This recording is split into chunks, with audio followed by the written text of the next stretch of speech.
რუსეთის საგარეო საქმეთა მინისტრი აცხადებს, რომ აუცილებლობის შემთხვევაში მოსკოვი მზად არის ბელარუსს სამხედრო დახმარება გაუწიოს.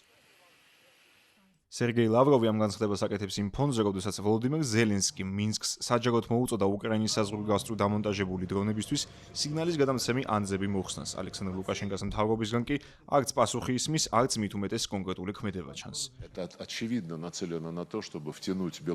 აშკარაა, რომ ეს მიმართულია კონფლიქტში ბელარუსის პირდაპირ ჩასათრევად და საბრძოლო მოქმედებების გეოგრაფიის გასაფართოებლად, რითაც რთულდება კონფლიქტის პოლიტიკური და დიპლომატიური საშუალებებით დარეგულირების ძალისხმევა. 2025 წლის მარტიდან რუსეთსა და ბელარუსს შორის საკავშირო სახელმწიფოს ხელშეკრულების ფარგლებში მოქმედებს უსაფრთხოების შესახებ გარანტიები.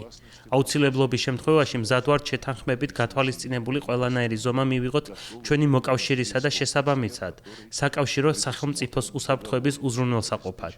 იმ დროს, როცა უკრაინის შეიარაღებული ძალები ყოველდღიურად კარგავენ პოზიციებს ბრძოლის ველზე, ევროპა ფსონს დებს ზელენსკის რეჟიმის ღიად ტერორისტულ ტაქტიკაზე და უბიძგებს მას დარტყმები მიიტანოს რუსეთის ტერიტორიის სიღრმეებში მდებარე სამოქალაქო სამიზნეებზე, მათ შორის სამედიცინო დაწესებულებებზე, საცხოვრებელ სახლებზე, საერთო საცხოვრებლებზე, კოლეჯებსა და საბავშვო დაწესებულებებზე, რითაც აქვთ რუსული საზოგადოების გახლეჩვის, ასევე უკმაყოფილებისა და პანიკის დათესვის იმედი.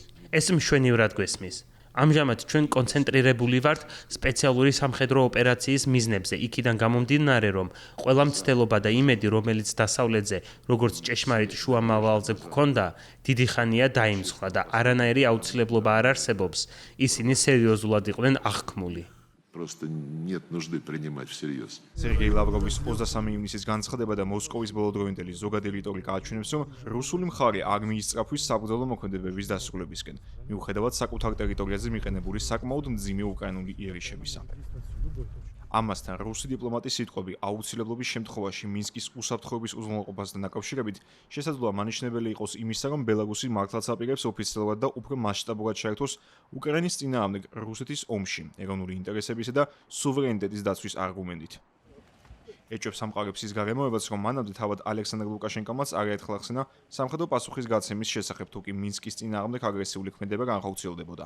ყურადღების მიღმა უნდა დარჩეს ის ფაქტიც, რომ რუსეთი და ბელარუსი ბოლო პერიოდში უფრო ხშირად და უფრო აქტიურად ატარებენ სამხედრო მანევრებს, მათ შორის ბირთვული კომპონენტების ჩართულობითაც. 4 სპეციალური რეტრანსლატორი, რომლის დემონტაჟსაც კიევი მოითხოვს და ამისთვის მინსკს ერთკვირიან ვადას აძლევს, ჰომელისა და ბრესტის ოლქებშია განთავსებული და უზრუნველყოფს რუსული დრონებისთვის ინფორმაციის გადაცემას.